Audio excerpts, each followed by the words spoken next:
Hello and welcome to the inaugural episode of the Texas All-State Stryve Academy.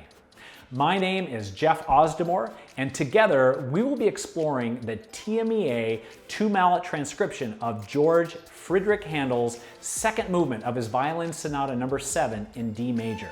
Specifically in this episode, we're going to target the very beginning of the etude up until measure 21, which is letter B. Now, before we just jump into the musical and the technical considerations of the etude, it is extremely important to always do research on whichever piece that you spend so much time with and prepare it in such a way that best represents yourself musically. Now, in this particular etude, it's important to consider some historical background on this iconic piece within the violin repertoire so it can guide our performance practice decisions and ultimately lead us to a greater level of musical depth and understanding. You see, Handel was one of the greatest Baroque composers ever to live, certainly up there with Vivaldi and one of my favorites, Johann Sebastian Bach.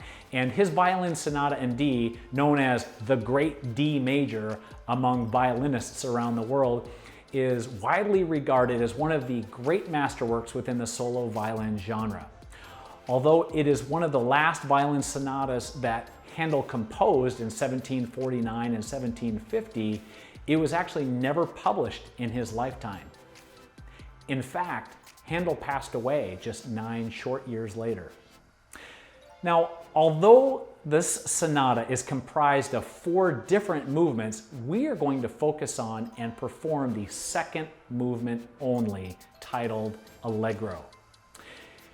It was very common for instrumental works in the Baroque period to be comprised of 4 movements, often taking the form of slow, fast, back to slow, and then fast again for a reprise. This was known as a sonata da chiesa. Now, the sonata da chiesa is literally translated in Italian as church sonata, and the Handel Sonata in D takes this form of the sonata da chiesa with the following 4 movements. Movement 1, affectuoso, with feeling, very tender, very calm. Movement 2, which is what we are preparing, allegro, fast, lively, with a lot of energy. Movement 3, larghetto, somewhat slow once again. And finally, the 4th movement of the sonata, allegro, back to lively and fast. I hope this framework allows you to understand the piece more fully. In fact, I highly recommend that you at least take some time to study Handel more in depth and try to listen to all 4 movements at least once so you can understand the context in which you are preparing movement 2. Without further delay, let's jump right into the musical and technical aspects of the second movement of Handel's sonata.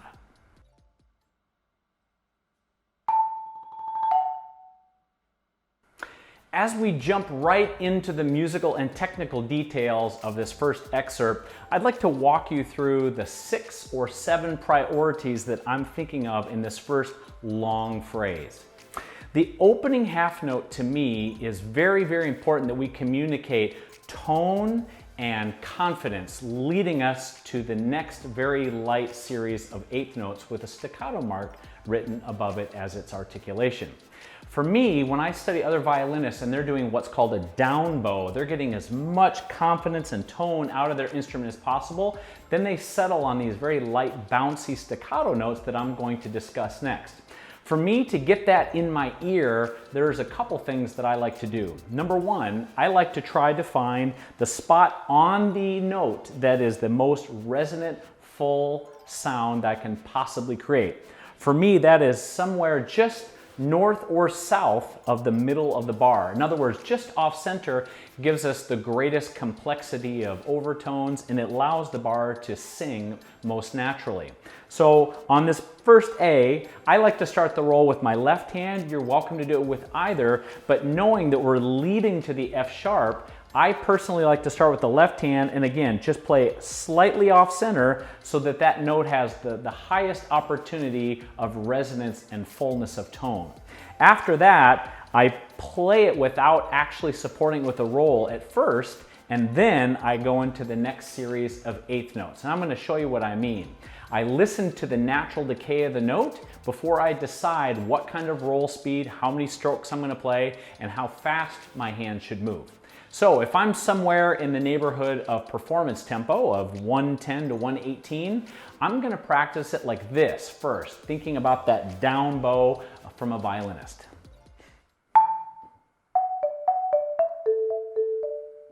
Again.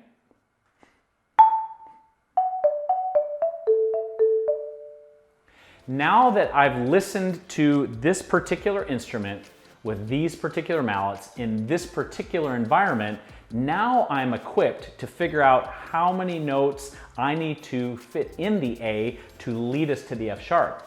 You'll notice that most musicians that play this at a high level are the ones that can establish the tone with the A and then still lead us to the F sharp with a radically different style and lightness. So once I've established what that note natural decay sounds like, now I'm able to support it with the appropriate amount of strokes.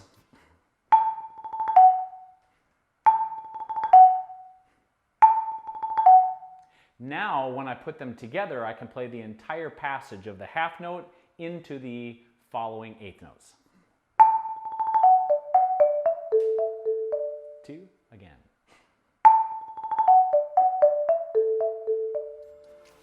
Now, you will notice that I'm not doing a forte piano. I'm not striking it loudly and then waiting for the tone to nearly disappear and then building it all the way back up. I think that would be a little disingenuous to the intent of Handel's first note here. I think it's more important to establish tone, and then you'll notice that my hands actually accelerate. Now, as percussionists, that's one of the very, very important tools that we have to show direction. Now, I'm not necessarily talking about dynamics, I'm talking about direction. In this case, I'm also adding a little bit of volume as well. So the combination of direction through increased stroke types and then also the little bit of nudge in volume gives us a nice direction to that F sharp. I'll play this one last time before we go on.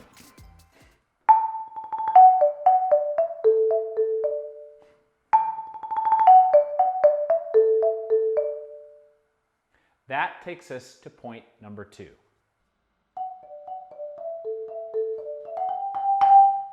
Point number 2 is something that really helps us to feel very strongly about in the Baroque era, and that is the ability to play lightly. The ability to really embrace the staccato articulation that we have all through this etude.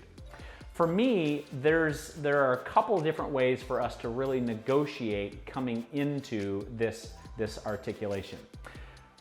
First, it's important to recognize that percussionists only have so much control over extending the length of a note that we strike or reducing the length of a note that we strike. Now, that being said, there are some ways that we can manipulate them in a radical way. We can reach with the other hand and we can muffle it. We can play with a dead stroke. We can alter our implement type. We can change the composition of our instrument or even where we play. All of those things are possible, yes. But in the context of just a natural phrase, what can we do to separate those notes that are shorter or lighter in style? Well, for me, there are two very important options that I always like to think about. If the very first note of the piece is played just off center in terms of this A, if I'm playing just off center and I want the richest, fullest set of overtones to kick in so it rings, then I support it.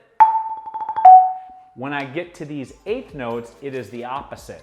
I like to play in the absolute middle of the bar. And the middle of the bar allows us to take those overtones, and by playing in what's called the nodal point of the key, it allows us to really focus those upper overtones and get a more true fundamental sound. It also dries up the note length of the bar. I combine that with something that I call increased velocity in my y-axis. So as percussionists, we are in charge of essentially two things. We have our x-axis to contend with, which is our lateral movements, Of course, on lots of different percussion instruments, we have to be able to travel laterally. And of course, most importantly, we have to be able to create sound in the y-axis. In the y-axis, for me, this is very important that I accelerate my y-axis even more on a staccato mark because it really helps me stay light and out of the instrument as much as possible. I'm going to demonstrate doing that technique and then going with a more what I would consider a common or pedestrian stroke type in the middle of the instrument. So if you'll look with me here in the first two measures, just the eighth notes, I'm going to play them as light and as snappy as possible, so it is considered as light and as close to staccato as possible. 2, 3. Again. If you compare and contrast that to me playing just off center and playing with what I would consider more natural velocity, not necessarily playing into the bar, but not necessarily playing with a quicker velocity, you can hear how it can very easily sound a little bit heavier, maybe even a little bit longer in its tone.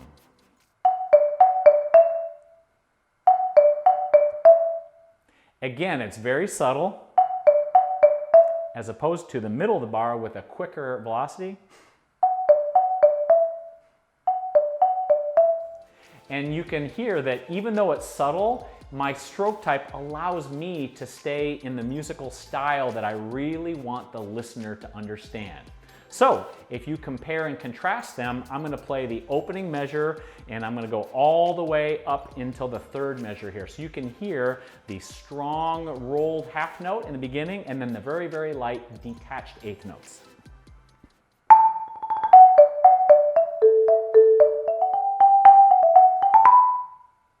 Which takes us into our next point. Looking at measure 3, we have the first accent within the line. Now, the first accent in the piece is actually the roll. And in my estimation, that is just meant to provide a little bit of weight and emphasis to bring us into those really light eighth notes. However, now we have an emphasized G and F sharp there in that third measure.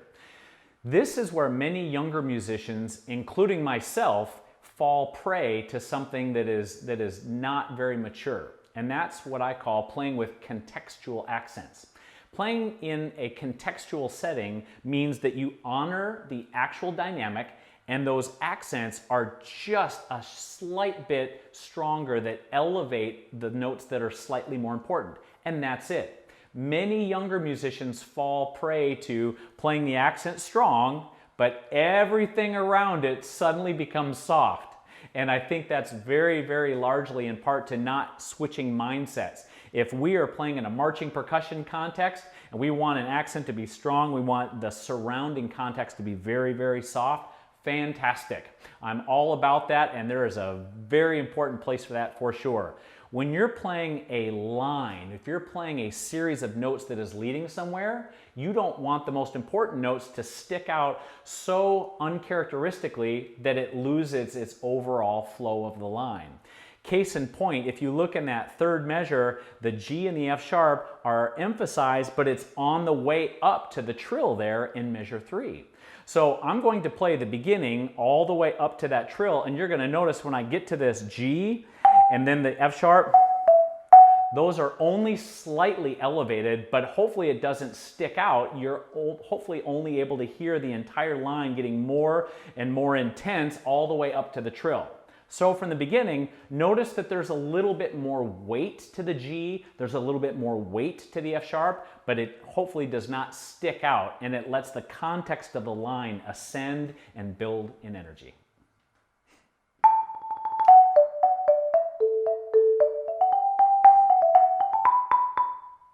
And hopefully by then you've established there's a little bit of a journey here as I've emphasized the G and the F sharp. Here it is once again.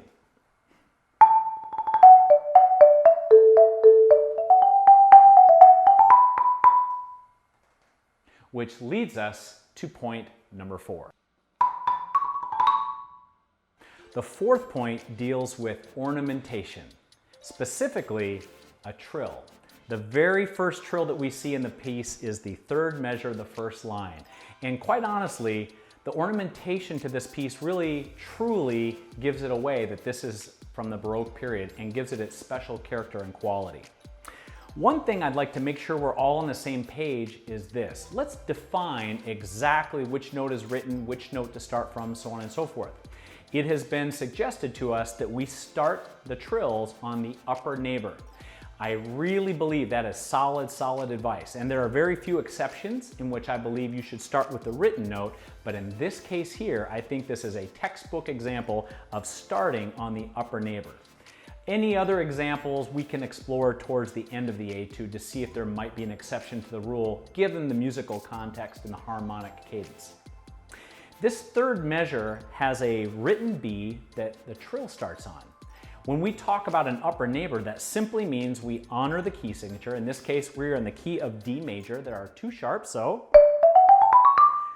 the written B is here, which means the upper neighbor, the next note higher than the B in the key signature of D, is a C sharp. Therefore, the written B will actually start on a C sharp, that trill. The next thing I'd like to point out, when I hear younger students and they're trying to negotiate these trills and these mordents and all these ornamentations in the Baroque style, a lot of times two things will typically happen. Number one, younger players will typically try to cram too many notes into the space of the B and the C sharp, or they will forget about the really important rhythmic consistency and light driving energy that the Baroque style is known for. I would caution all of us to make sure that we don't include too many notes and make sure the underlying pulse is consistent, and more importantly, we drive to the end of the trill and really seek out the last two notes of the trill, the A and the B, 32nd notes, into the C sharp. Those three notes are probably the most important part of the trill because it allows us to get on proper footing, come out of the trill, but I would submit the actual peak of that phrase is not the C sharp, but it is actually the D 2/8 notes later. Right there. That finally arrives at this new harmonic cadence point that you will see follows for the next bar and a half that finally resolves this big D major chord in an arpeggio. So I'm going to take it nice and slow, and I'm going to show you my sticking that I use when I'm up to tempo 110 to 118. But I'm also going to warn you that this is absolutely based on my instrument, my sticks, my environment. All of this could and should change if you're in a different environment. If I took this instrument into a band room and I listened, I might change and add notes, take notes away. If I went into a stage, an auditorium, I might adjust it as well. The biggest musical tool that you have as a musician is your ear, and making those adjustments should be something you are not afraid to do. So very, very slow motion here, starting on count 3 in the third measure on the B natural. 3, te. Now I start my trill on the upper neighbor, which is C sharp. And of course, if I'm going very slowly, I might have several notes in that trill, but then I come out of it very clearly, just a little bit of shape, A, B, C sharp, but then there is the goal in my ear, really arriving at the 7th scale degree, the C sharp, and then finally the D.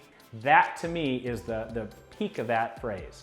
So if I was to play that a little closer to tempo, you'll notice that my trill is a little bit more open, a little bit more transparent, so that I can put the focus on the rhythm and then the goal at the end of the phrase. Here it is a little closer to tempo. 1, 2. One more time. 1, 2. And again, you can hear there's just a little direction, and then finally, there's the goal. Now, if I put that all in context, I'm going to finish that phrase so you can hear how this ornamentation really fits within the style, and hopefully it doesn't detract from the tempo and the lightness.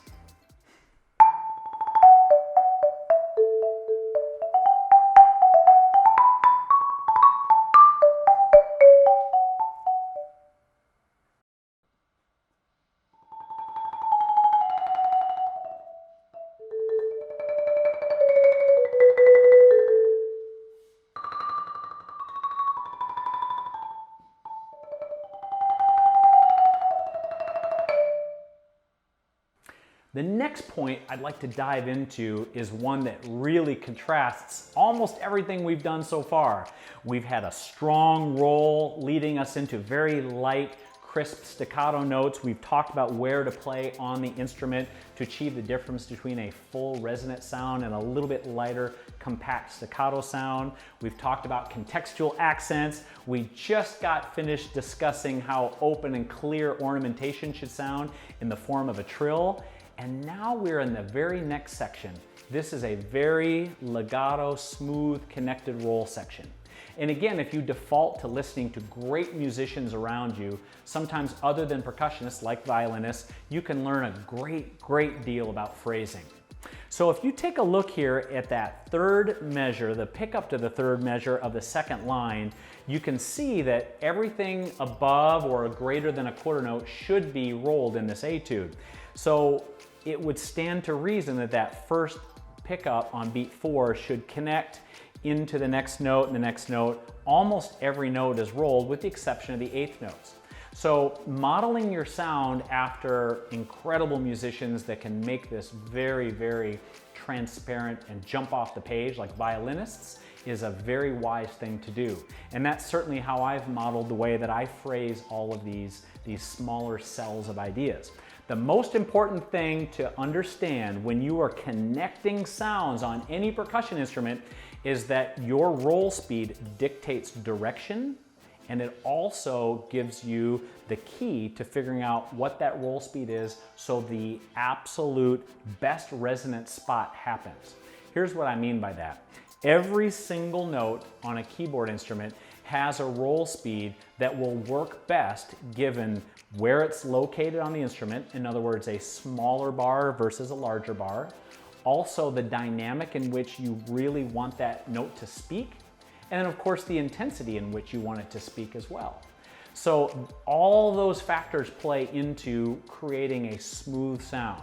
So if I was to take this first pickup here in the A, 1 and 2 and 3, and I play it too slowly, you're going to hear the individual rhythm of my hands. 2 and 3 and. No matter how even my hands are, no matter how beautifully consistent I'm trying to play, even if I'm playing in the perfect part of the instrument, I'm playing just off center like we discussed earlier, everything is great. But if my hand speed is too slow, you in the audience will only perceive a rhythm. 2 and 3. Everything being perfect and the roll speed is too slow, it does not meet our expectations. Conversely, if I do everything correct, but my roll speed is really fast, it will have a very nervous and bunched up quality, and you will actually do more harm than good in terms of resonance. 1 and 2 and 3. No matter what I do in terms of tone from one note, if my hands are moving too fast, you will not perceive that as a roll. You will perceive it as a whole bunch of rhythms jumbled on top of each other. There is a sweet spot depending on where the listener is located. If the listener is located a great deal away, I'm probably going to keep my hand speed relatively slow. If I'm gratifying my ear, that means my roll speed would be something like this. 2 and 3. That sounds pretty smooth to my ear. 2 and 3. However, if I record myself and I put the microphones way out in the audience, my roll speed would probably drop by at least 8 to 10%. 2 and 3.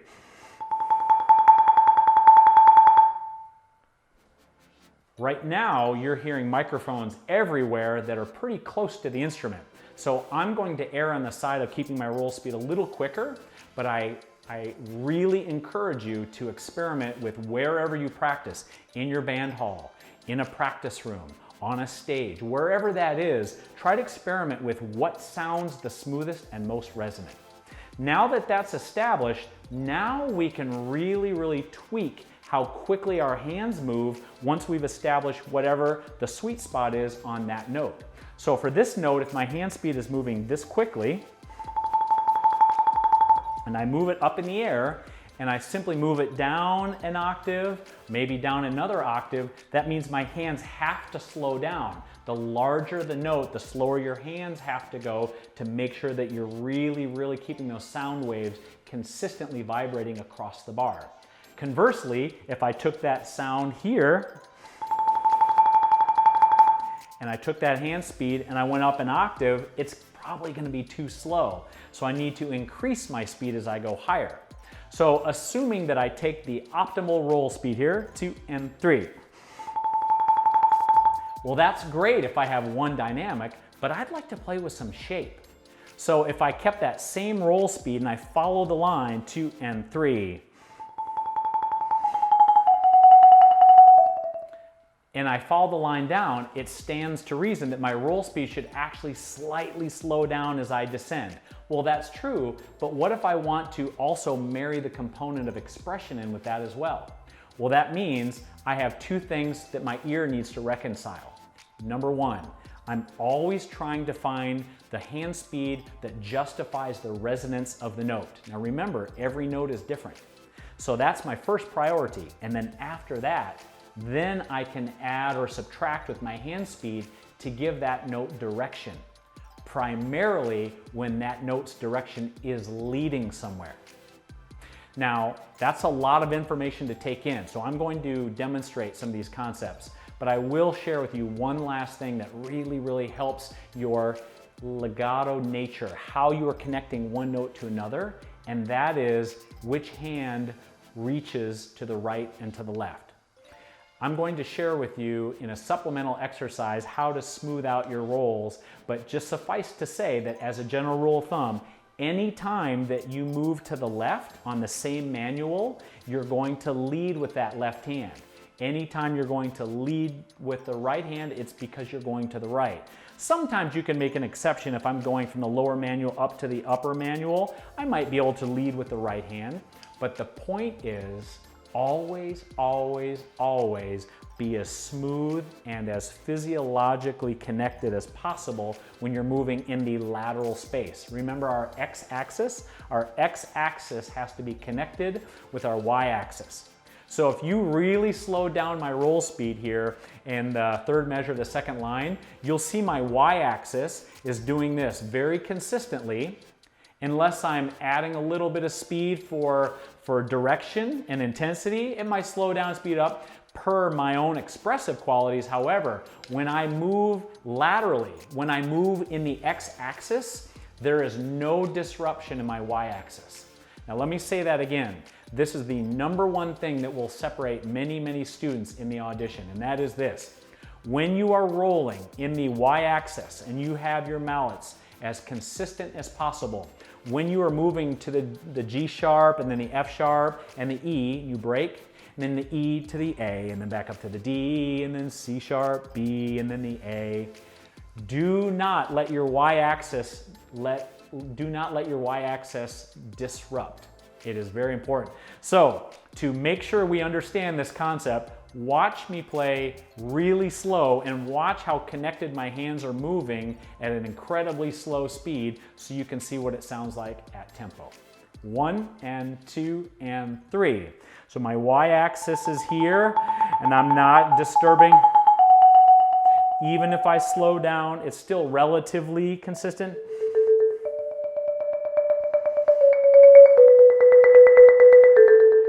And I even might taper there, 2 and 3. A little stronger here. Now watch this. I don't disrupt my hand speed at all.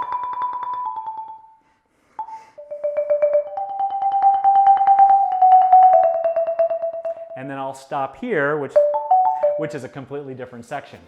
Now, if I really, really connect my y-axis to my x-axis, and I'm not going to forgive any type of disruption in my y-axis, then my rolls will be incredibly smooth because there are no bumps when I travel from one note to the next. For example, a little closer to up-tempo. 2 and 3.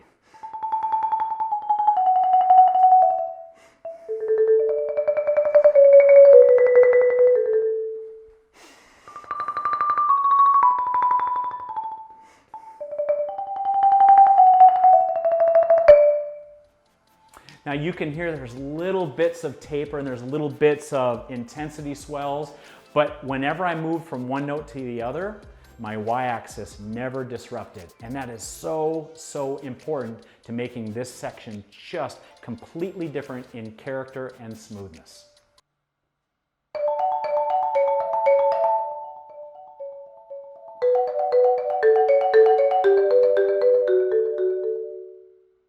The sixth point that I would love for us to explore is another hallmark of the Baroque period, and that is the concept of terraced dynamics. This helps bring contrast to all of the incredible music that was composed in this era, and Handel sets us up for success at letter A and giving us a great example to do so. We have the opportunity to be bold for 2 counts, 4 counts, and then we have the opportunity to say that exact same musical language as a whisper, almost as an echo. We've got the opportunity here at letter A in terms of harmonic structure as well. Handel gives us a 1 chord, just a D major triad, and then an A major triad for the back part of the measure. And so that 1 and 5, that tonic and dominant relationship, makes it very clear to our ear something is happening, and then we have the opportunity to repeat it. So let's hear what that sounds like if our hands are very, very even and we treat every note equally. Under tempo.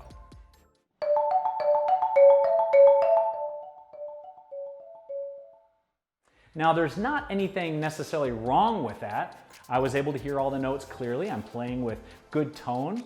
But for me, there's one more level of sophistication and nuance that will pay off as we get out of these 2 measures. And that is figuring out which hand is playing a little bit of a stagnant note and which hand has a moving line. In my case, since I'm leading with the left hand, my right hand is filling in the harmony, not moving, playing that A, the entire first measure, and the second measure. My left hand has the more interesting line. Now, it's not that interesting, but it's certainly more interesting than my right hand. So this is a very, very subtle thing, but I think as it gets softer, you can hear your ear will gravitate towards the moving line even more so than when it's loud. So let me show you what that sounds like. And again, it's very, very subtle, but I'm just gonna take my non-dominant hand, that is my right hand, and I'm gonna tuck it into the texture, maybe 5 or 6%, and you'll hear that it somehow sounds different. It almost sounds like it wants to lead somewhere. Same tempo.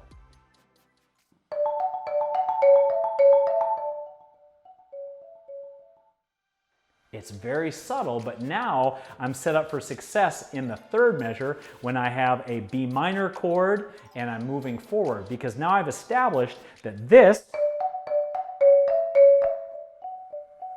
now I can come here strong again, and now my ear knows which way it's going to descend as I finish the phrase.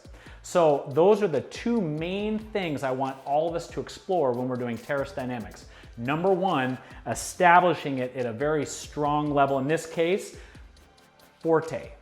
After that first full measure, dropping down to the pure echo of piano, but also making sure that our hands are balanced in a certain way that doesn't sound like every note is just as important as the last. Actually having a sense of a line. And in the final performance, you'll hear that come out.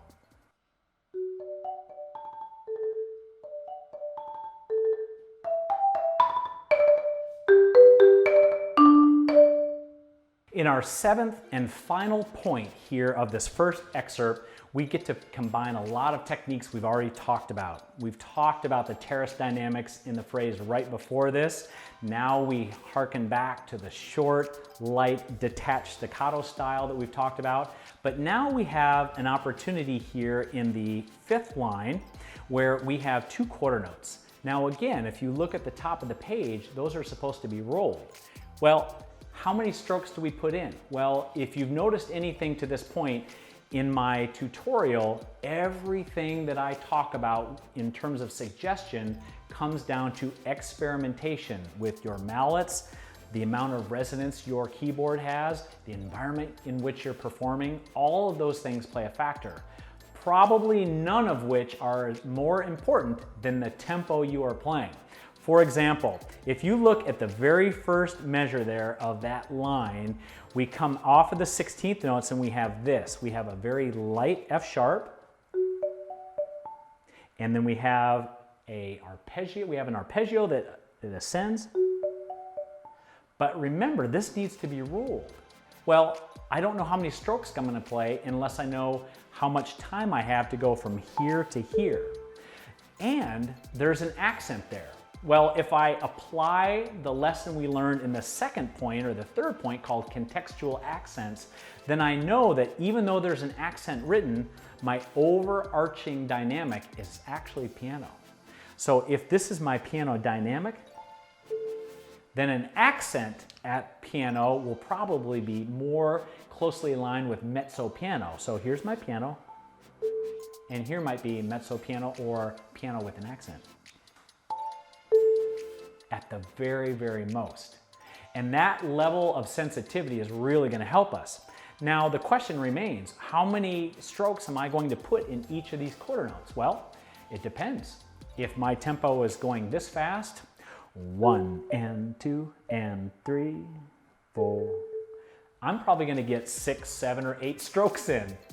However, when you get to 110, 112, 116, 118 beats a minute, I recommend doing much, much, much less and letting the resonance of the instrument take care of that legato feel, connecting and separating those quarter notes. So again, the slower you play, the more notes that you need to support the resonance with a roll. However, the faster you play, the less you need to really cram in there. And again, that might be another one of the things that I hear from young musicians, young percussionists more often than not, and that is trying to make a certain amount of notes fit inside a note value. And that is just simply not necessary. In fact, it does you way more harm than good. It exposes you to playing a wrong note, inaccuracy, and it also certainly will sometimes really impede the resonance of the bar. So again, the faster you go, the less notes you need for it to go da, da. Just a really light, detached resonance on the quarter notes. So I literally play with 4 notes. And again, that first note, and that's up to tempo. If I was playing this much slower, I would probably increase it to 5 or 6 notes. There's 5 notes, and it supports the sound at this tempo. Beautiful. Touch, touch. But if I'm going do, be, ba, da, da, then I want my hand speed to be about that quick, and that's it. That's all I need for the bar to ring and resonate. If I really keep that true, there is a large crescendo there at the end of that line leading to B. So it stands to reason that my accents are going to get stronger. But again, remember, the body of the phrase also crescendos as well. So be very, very careful that as you're starting here,